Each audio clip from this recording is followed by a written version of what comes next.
So yun mga katropa, ayan at katatapos nga lang ng training natin sa Pari Club at sa BBC Junior. Yan, 2 out of 2 tayo sa Pari Club at saka 1 out of 1 tayo sa BBC Junior natin. Ayan, Pampanga only. At ito, napakainit nga. At papaligo tayo ng ating mga warriors na galing sa training. Yan. Napakainit at may laro yung BBC ngayon sa Buena Vista, Quezon, second lap nila. Yan. At good luck sa mga nakapagpauwi na. So tayo hindi pa tayo kasali sa South, wala tayong panlaban doon. Baka sa susunod susubok tayo. So ito, paliguan na muna natin sila. So tara, let's go. 2,000 years later. So ayan, nalalagay na natin yung kanilang pagliliguan. At may asin nga pala yan, pati suka. Para matanggal yung mga kuto nila. Yan, oh. At maya maya lang maliligo na yan. Yan. Okay, ligo. At yan, napakainit kasi ngayon. Yan, hard race yung sa BBC. Sa BBC second lap nila, hard race. Yan mga katropa, maliligo na yan. At yung ating mga linaban kanina, ayaw pa maligo. Ayaw nila maligo. Maya maliligo din yan.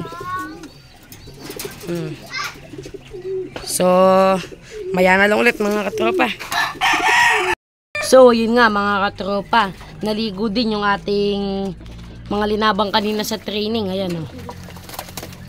Pagkapatay ko ng video, naligo na sila. Naiiya ata sa camera. Ayan, ngayon lang naligo. Ayan yung isa natin linaban, yung white light. Ponix na yan. Yan. Donate na naman tayo kanina sa pooling. Yan, linaban natin yung white light na yan. Yung Ponix na yan. Nag-donate. 900 na lang yung kanyang speed. Pero di bale, live pa na. Importante, nag-clock siya sa first lap ng Fan Race 1. Yan, sumali tayo doon. At hahabol na lang natin sila sa Pati Bayan. Yan, naligo na din sila. Ang init. Tayo dito pinagpapawisan. So yan, hayaan na lang muna natin sila. Balikan ko na lang kayo mamaya. Hayaan muna natin sila maligo. Let's go. So ayan na nga pala sila mga katropa. At ito nga, may bago nga pala itong kalapate, bigay. Yan, naka BBC. Yan o, yung blue bar na yan. Yun, yung blue bar na yan. BBC bilang sa atin. And update nga pala dun sa bihag. Ayan, patubo na yung buntot. Abangan nyo, malapit ko ng pakawalan to.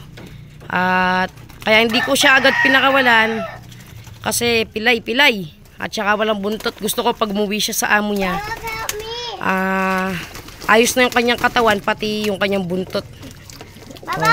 TUPF Club. Pakawalan ko pag tumubo na yung buntot. Ayos na yung kanyang paa, hindi na siya ika-ika. Ayan na, naligo na. Si Baliling naligo. Si Baliling ligo. Ay! So yan, update ko na lang kayo mga katropa. Wow, katropa! So ito mga katropa, katatapos lang nilang maligo. Ayan. Ayan yung kinalabasan ng kanilang pinagliguan. Yan. And update nga pala tayo dito sa anak ni Margarito. Yan. Update tayo sa kanyang anak. Yung pinaliblib natin. Yun, dalawa na. Ayos. Anak ni Margarito to. Gagawin natin breeder. I-stock natin. Mag-stock tayo ng anak niya. Yan. Katatapos lang nila maligo. So, yan, papalipad nga tayo mamaya. Patutuyuin lang natin sila. Ito. At bago yung ating landing board. Yan. Bago, pinalitan natin. Ito yun. Dahil nga sira yung kanilang landing board. At ayun ang Batang Panshir dito sa amin. Uno Love TV. Subscribe nyo na. Subscribe nyo na si Unulop TV. Yung channel niya, Miguelito Padroque. Yan, ito. Sulat ko lang dito sa screen. So, yun. Ayun yung kanyang page sa YouTube. Oh. Ayun yung ating mga bata dito. Shoutout sa San Juan mo. San Juan sa Pampanga. Oh. San Juan Yan. Pampanga Eskwela. So, ayun mga katropa. At update muna tayo sa ating mga YB. Yan. Malalaki na sila. Actually, pwede na lipat sa loob to. Kaso, di muna natin linipat. Dahil nga may mga wanay cold. Tsaka bulutong, baka manghawa. Oh. Pinapagaling pa muna natin. Siyam na YB to. Ilalaro natin sa BBC at tsaka Pari Club. Yan. Matagal-tagal pa laban to. Mga season 12 siguro sa Pari Club. Malalaro na natin to. Yan. Ayan yung update sa kanila. And then may papisa ulit tayo dito. Ayan o. Second clutch na nila to. Dalawa yan. Kasabay lang to nung kay Margarito. Nauna lang ng konti to. Halos magkasabay lang na misa. Then ito nga yung bagong breed natin.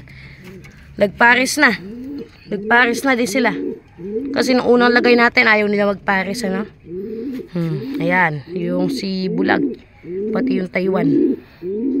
And then ito may tayo dito, bagong patukaan pinagawa natin.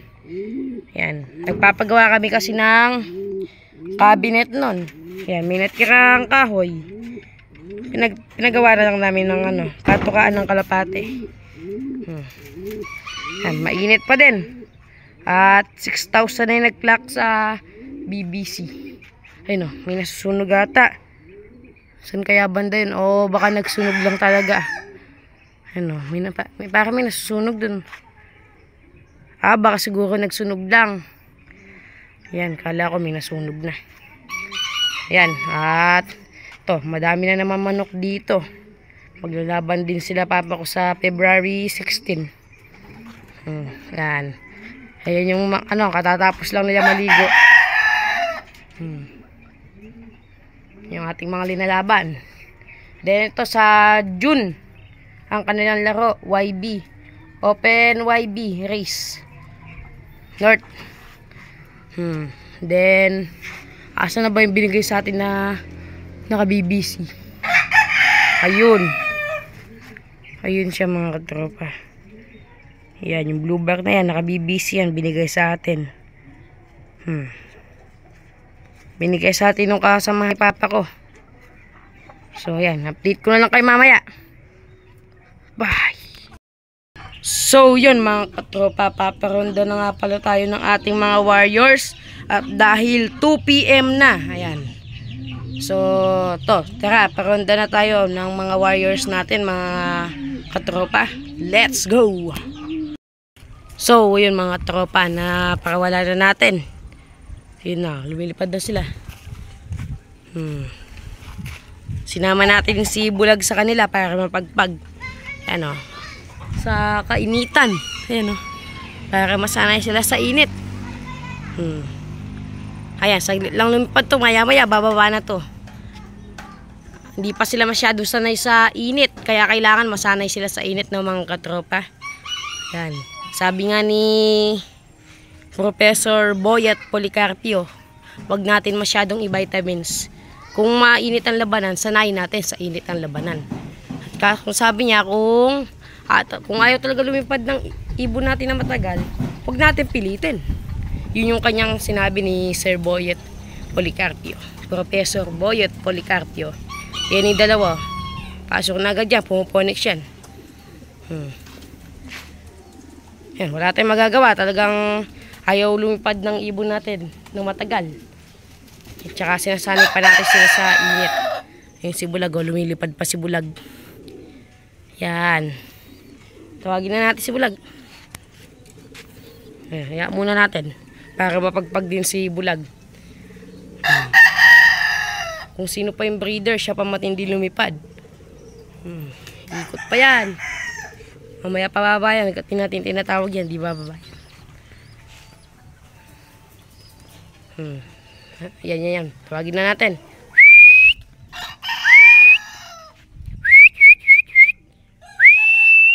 Wala kasi pito natin eh.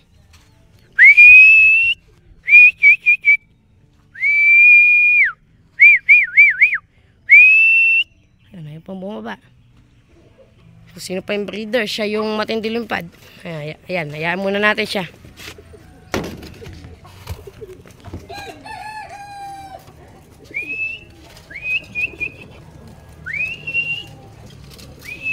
Lumilipad pa siya mga katropa. Hayaan muna natin.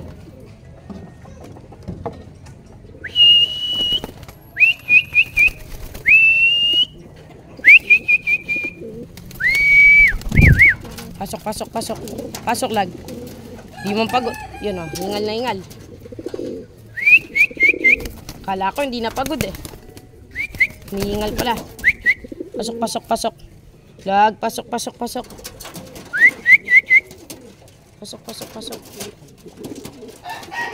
Babarakuin to eh.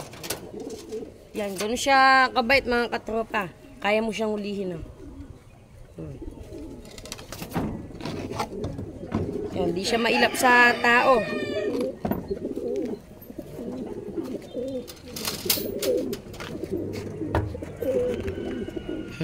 Yan. Kasi hindi pala yung light flashlight natin. Patay muna natin. Ayan. Yun, wala tayong magagawa kung ganun lang lumipad yung ibon. At sasanayin pa natin siya sa mga init.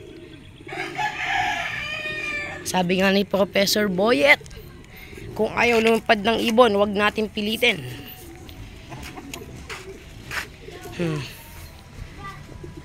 Yan na sila. Tignan natin kumpleto na. Tignan mo, ingal na ingal. Ayan, tsaka kagagaling lang din naman nila sa training. Ayan, kumpleto na dito sa loob. Pumasok na sila. Tsaka napansin nyo mga katropa, mabilis pumapasok ngayon itong mga to. Dahil nga ginugutom natin sila. Kaya pag pumipito tayo, ang kala nila, papakainin natin. Di naman yung gutom talaga. Para sa umaga, konti lang binibigay natin. Sa hapon, doon natin sila binubusog. Itolukin sila paghapon. Sa umaga, konti lang binibigay natin. Kalahati dun sa binibigay natin sa hapon, yung pang umaga nila. So, yun. At hanggang dito lang tong vlog na to. Sana nagustuhan nyo ng mga katropa. So, yun. Bye-bye!